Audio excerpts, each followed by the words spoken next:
2026 সালের নির্বাচনে উত্তরবঙ্গের রংপুর বিভাগ থেকে ভারত কিভাবে লাভবান হলো সেই তথ্যটাই আপনাদের সামনে আজকে তুলে ধরবো। তো উত্তরবঙ্গের আমি 4টা জেলার কথা বলি, যেমন রংপুর, কুড়িগ্রাম, নীলফামারী এবং গাইবান্ধা। এই 4টা জেলা একটা আসন ব্যতীত বাকি 15টা আসনে জামাতে ইসলাম এককভাবে বিজয়ী হয়েছেন। ভাবা যায়? তাহলে পাশাপাশি এই 4 জেলা প্রমাণ করলো যে জামাতে ইসলামকে মানুষ কতটা ভালোবাসে এবং এই রাজাকার বলা লোকদেরকে মানুষ কতটা ভালোবাসে এবং কি পরিমাণ ভোট দিয়েছে। এবং এই 4 জেলা এটাও প্রমাণ করে যে পুরো বিভাগে মানুষ তাদেরকে এই একইভাবে ভোট দিয়েছে। এর প্রমাণ হচ্ছে হ্যাঁ ভোট। কারণ আমাদের যে বিরোধী দলগুলো ছিল তারা না ভোটের ক্যাম্পেইন করেছিল, কোনো জায়গায় হ্যাঁ ভোটের ক্যাম্পেইন করে নাই।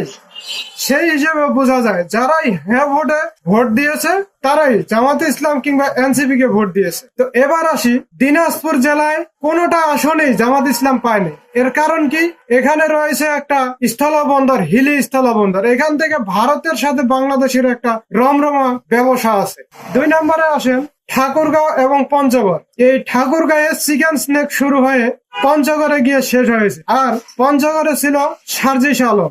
সার্জিস আলম বলেছিল যে আমরা যদি জয়লাভ করতে পারি এবং ভারত যদি কোনো টালবাহানা করে তাহলে ভুটান, নেপাল এবং চীনের সাথে বাংলাদেশ সহ যে একটা যোগাযোগ আছে সেই যোগাযোগের গলাটা চেপে ধরবো। তার সাথে রয়েছে 7 সিস্টার্স। তার মানে ভারতের গলা একেবারেই বন্ধ।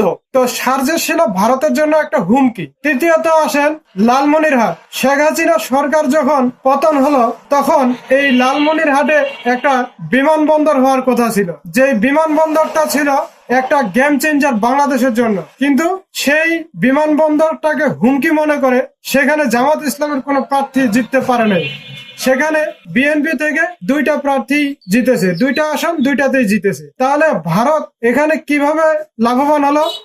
আর যেসব অঞ্চলে জামাত ইসলাম জিতেছে, যেমন নীলফামারী, সেখানে তিস্তা নদী পার হয়ে ভারতে পানি প্রবেশ করবে। তার মানে কি, আপনারা নীলফামারী হয়ে কুড়িগ্রাম হয়ে রংপুরের দিকে ভারতের পানি ঢুকবে, বন্যার পানি। তার মানে আপনারা জয়লাভ করে লাভ করতে পারে নাই, ওই ভারতের পানিতে আপনাদেরকে ডুবে মরতে হবে।